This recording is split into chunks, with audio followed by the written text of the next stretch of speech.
한국직업방송과 연합뉴스TV가 함께 만드는 취업 전문 뉴스, 투데이 고용플러스입니다.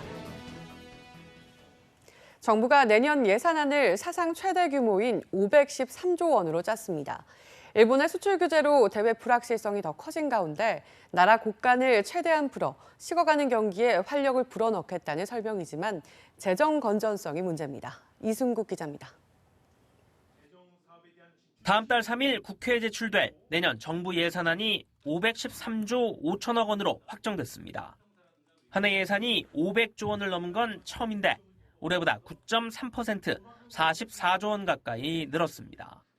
정부가 첫 손에 꼽은 확장 재정 편성 이유는 경제 활력 제고입니다. 미중 무역 갈등 격화와 일본의 경제 보복 등에 따른 경기 하강에 대응하기 위해 재정을 적극적으로 활용하겠다는 겁니다. 일시적인 재정 적자 확대를 감내하면서라도 궁극적으로 적극 재정, 경제 성장, 세수 증대의 선순환 구조를 가져오는 것이 필요하다고 판단하였습니다.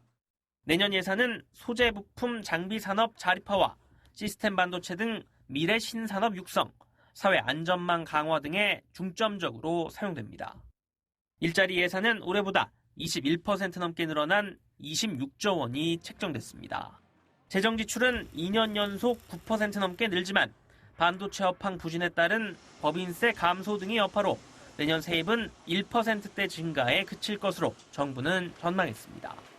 이에 따라 국내 총생산 GDP 대비 국가 채무 비율은 3%포인트 가까이 올라가게 됩니다. 재정 건전성에 대한 일각의 우려가 나오는 이유입니다.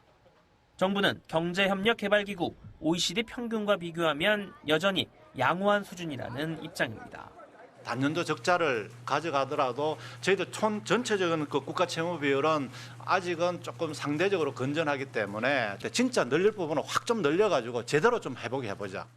정부는 과감한 지출 구조 조정 등을 통해 2023년까지 GDP 대비 국가 채무 비율이 40% 중반 수준을 넘지 않도록 관리하겠다고 밝혔습니다. 연합뉴스TV 이승국입니다. 일본이 한국의 수출을 규제하려는 품목 대부분은 소재 부품들입니다. 한국 첨단 산업의 발목을 잡으려는 의도인데요. 이에 맞서 정부가 내년 예산에 이들 분야 연구개발 예산을 대폭 늘립니다. 또 일자리 확충에도 25조 원 넘는 돈을 쓸 계획입니다. 소재영 기자입니다. 일본의 수출 규제에 맞서 소재, 부품, 장비 자립화에 책정된 내년 예산은 2조 1천억 원. 올해 2.5배의 예산을 들여 탈일본 속도를 높이기 위해서입니다. 수급 위험이 있고 국가적으로 중요도가 높은 100여 개 전략 품목의 원천 기술을 자체 개발하기 위하여 예비 타당성 조사 면제 등을 통하여 1조 3천억 원 규모의 대규모 R&D를 조기에 착수하겠습니다. 일자리 예산은 21% 늘어 25조 원을 넘어섰습니다. 이를 통해 노인 일자리 13만 개 등 취약계층 일자리 17만 개, 돌봄 등 사회 서비스 일자리 10만 개를 늘립니다. 경기 침체를 감안해 구직급여 예산은 세부 항목 가운데 가장 많은 2조 3천억 원을 늘려 9조 5천억 원을 편성했습니다. 513조 슈퍼 예산의 주 목적이 경기 부양인 만큼 수출과 내수 진흥 예산도 대폭 늘어납니다. 수출을 되살리기 위해 정책 자금 14조 5천억 원, 무역금융 4조 2천억 원을 편성했고 사회 간접 자본 예산도 22조 3천억 원으로 13% 가까이 확대합니다. 소득이 좀처럼 늘지 않는 저소득층을 돕기 위해 기초생활 보장 대상 7만 9천여 가구에 근로소득공제 등 혜택을 제공합니다.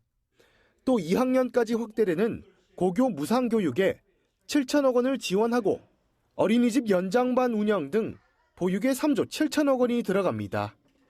국방 예산도 처음으로 50조 원을 넘는데 차세대 잠수함과 F-35A 스텔스 전투기 도입, 병사 봉급 인상 등에 쓰일 계획입니다. 연합뉴스TV 소재영입니다. 내년 예산안에는 일자리와 보육 지원, 국민 안전과 관련된 새 사업이 여럿 포함됐습니다. 고용 사각지대에 있는 저소득 구직자 20만 명에게 6개월간 매월 50만 원을 주는 국민 취업 지원제가 시행되고 어린이집 연장반 전담교사 2만 명에게 새로 채용합니다. 주목되는 예산 사업들 이준훈 기자가 소개합니다. 내년 7월부터 도입되는 국민취업지원제는 실업급여나 근로장려금 등을 받지 못하는 구직자 지원이 목적입니다. 2년 내 취업 경험이 있는 중위소득 50% 이하 구직자에게 최대 6개월간 매월 50만 원이 지급됩니다. 취업 경험이 없는 중위소득 50% 이하 구직자와 중위소득 120% 이하 청년 중에서도 일부를 뽑아 지원합니다. 보육의 질을 높이는 차원에서 내년부터 신설되는 어린이집 연장반 지원 예산이 편성됩니다. 오후 4시부터 7시 반까지 운영하는 어린이집 연장반 전담교사 2만 2천 명을 신규 채용하고 연장반 보육료도 새로 책정했습니다. 국민 안전과 환경 개선을 위한 예산도 늘어납니다. 녹물 문제 해결을 위해 내년 4천억 원을 시작으로 2020년까지 3년간 1조 4천억 원을 들여 전국 지방상수도에 정보통신기술 ICT 기반 수질 관리 시스템을 구축합니다. 산재 사망사고 30%를 차지하는 건설 현장 추락 사고를 막기 위해 안전작업 발판 설치 예산을 233억 원 늘립니다. 미세먼지 감축을 위해 현재 디젤을 쓰는 광역 M버스를 2층 전기버스로 대체하면 보조금을 지급하고 친환경 부표 보급 등 청정바다를 만들기 위한 예산도 올해 2배 이상 늘립니다. 연합뉴스TV 이준음입니다. 내년 예산을 일자리와 경기 부양에 집중하면서 국세 감면액이 역대 최대를 기록할 전망입니다. 기획재정부의 조세지출 예산서에 따르면 내년 국세 감면액은 올해보다 1조 8천억 원 증가한 51조 9천억 원에 이를 것으로 추산됩니다. 이에 따라 국세 감면율도 올해보다 0.6%포인트 오른 15.1%로 2009년 이후 10년 만에 가장 높아집니다. 특히 일하는 저소득층에 지원되는 근로장려금이 4조 5천억 원으로 2년째 최대 감면 항목이 될 전망입니다. 기업의 체감 경기가 2달 연속 악화한 것으로 나타났습니다. 한국은행이 발표한 이달 기업 경기 실사지수 BSI는 지난달보다 4포인트 내린 69로 2달 연속 하락하며 반년 만에 다시 70 밑으로 내려앉았습니다. 업종별로는 철강석 가격 하락과 관련 산업 호조의 영향으로 1차 금속과 자동차가 각각 9포인트, 8포인트 오른 반면 전자와 영상, 통신 장비는 4포인트 떨어졌습니다. BSI는 기업가들의 체감 경기 동향과 전망을 조사한 것으로 100을 밑돌면 향후 경기를 나쁘게 전망하는 업체가 긍정적으로 전망하는 업체보다 많다는 뜻입니다. 연례 파업의 대명사 현대자동차에서 지난 27일 노사가 파업 없이 임단 협안에 잠정 합의했습니다. 8년 만에 있는 일인데요. 세계적 경기 침체 조짐에 일본의 수출 규제까지 겹친 위기 상황이 그 배경이란 분석입니다. 나경열 기자입니다. 현대자동차 노사가 올해는 파업 없이 임금 및 단체협약 잠정 합의안을 마련했습니다. 2011년 이후 무려 8년 만에 파업 없는 임단협 잠정 합의에 이른 겁니다. 주요 합의 내용은 임금 4만 원 인상, 성과금 150%와 일시금 300만 원, 전통시장 상품권 20만 원 지급 등입니다. 기본급 4만 5천 원 인상, 성과금과 격려금 250%에 280만 원 등이었던 지난해보다 소폭 낮은 선에서 합의가 이루어진 겁니다. 합의 속도도 빨랐습니다. 재작년에는 합의가 해를 넘겨 이루어졌는데 이번엔 91일밖에 걸리지 않은 겁니다. 세계적 경기 침체로 인한 자동차 수요 감소에 일본의 수출 규제까지 겹친 위기 상황이 이 같은 합의의 큰 배경이 된 겁니다. 노사는 7년간 끌어온 임금 체계 개편에도 전격 합의했습니다. 2달에 한 번씩 지급하던 상여금 일부를 앞으로는 매월 나눠 지급해 통상임금에 넣기로 한 겁니다. 이를 통해 노조가 2013년 제기한 통상임금 소송과 올해 불거진 최저임금 위반 문제가 해결될 것으로 보입니다. 무분규 합의로 인한 영업이익 개선 효과도 수천억 원에 달할 전망입니다.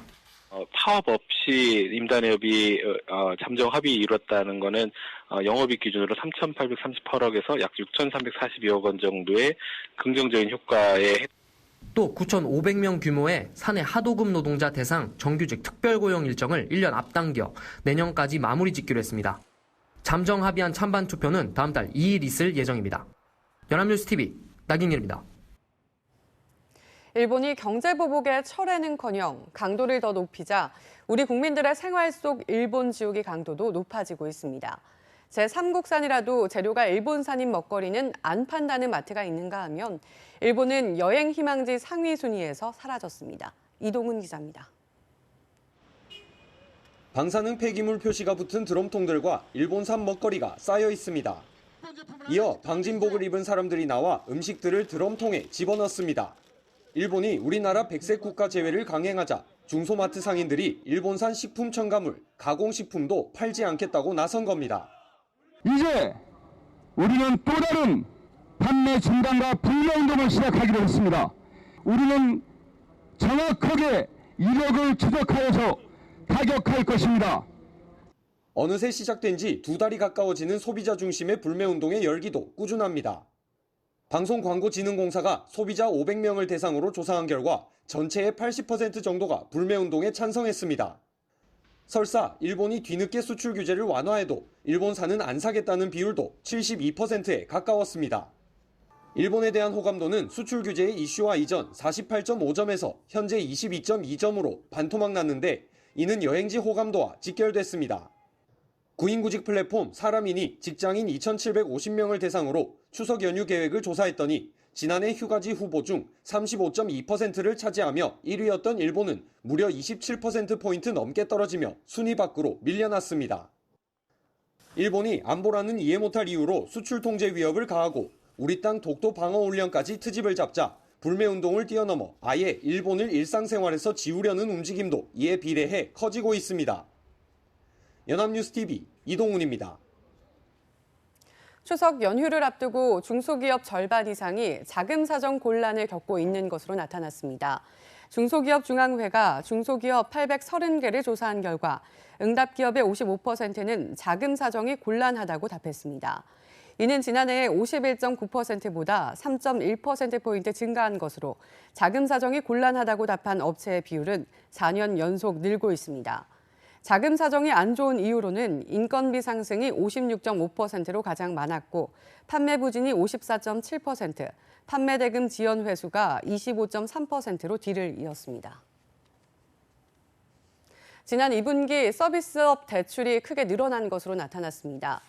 한국은행에 따르면 6월 말 예금 취급 기간에 전 산업 대출 잔액은 1,163조 1,000억 원으로 지난 3월 말보다 22조 2천억 원 증가했습니다. 19조 6천억 원 늘어난 올해 1분기보다 증가폭이 커졌습니다.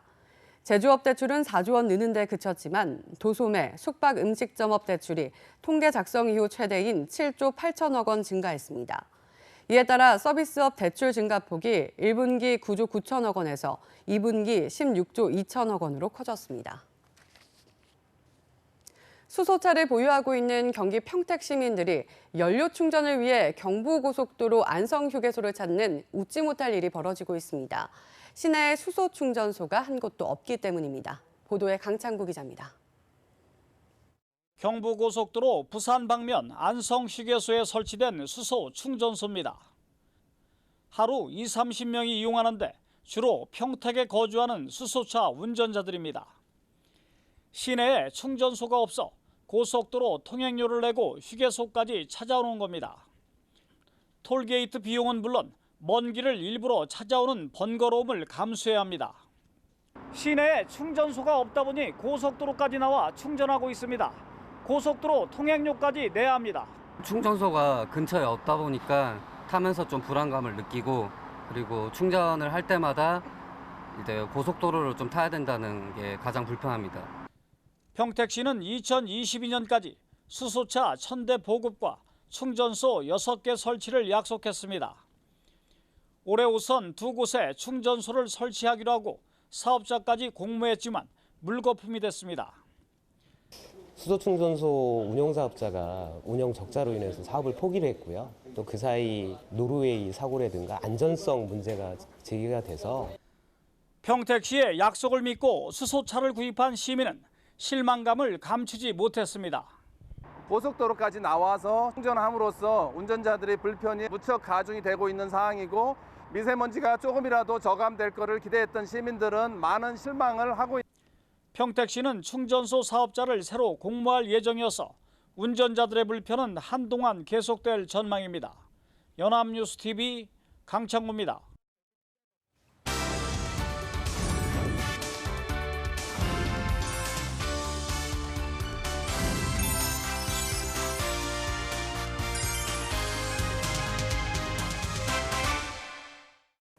사회적으로 핫한 이슈를 키워드로 알아보는 핫키워드 시간입니다. 안치홍 아나운서 안녕하세요. 안녕하세요.